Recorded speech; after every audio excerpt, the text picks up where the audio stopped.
हर बच्चे खूबसूरत होते हैं, इसीलिए मेरे पूरे परिवार के सदस्य हैं। तो मेरे लिए कोई ऐसा खिलाड़ी नहीं जो मेरा फेवरेट हो, सबके सब मेरे फेवरेट हैं क्योंकि सब पे हमारी जीवन है। फैंटास्टिक। आपने एक खूबसूरत सा गाना लिखा है, गाया है और उसमें डांस भी किया है। उसकी 2 लाइनें हो जाए सबके लिए, उसके बाद हम बिग स्क्रीन पर प्ले करेंगे आपका गाना।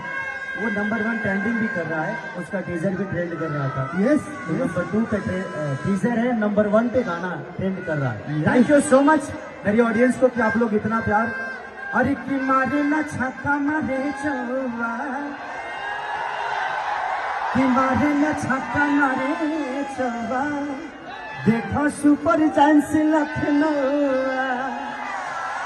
तो थैंक यू सो मच कि आप इतने प्यारे हैं और आप सबके बीच में पहली बार मैं जीवन में टाइम निकाला हूँ और आप सबके लिए कि आपने इतनी मोहब्बत दी।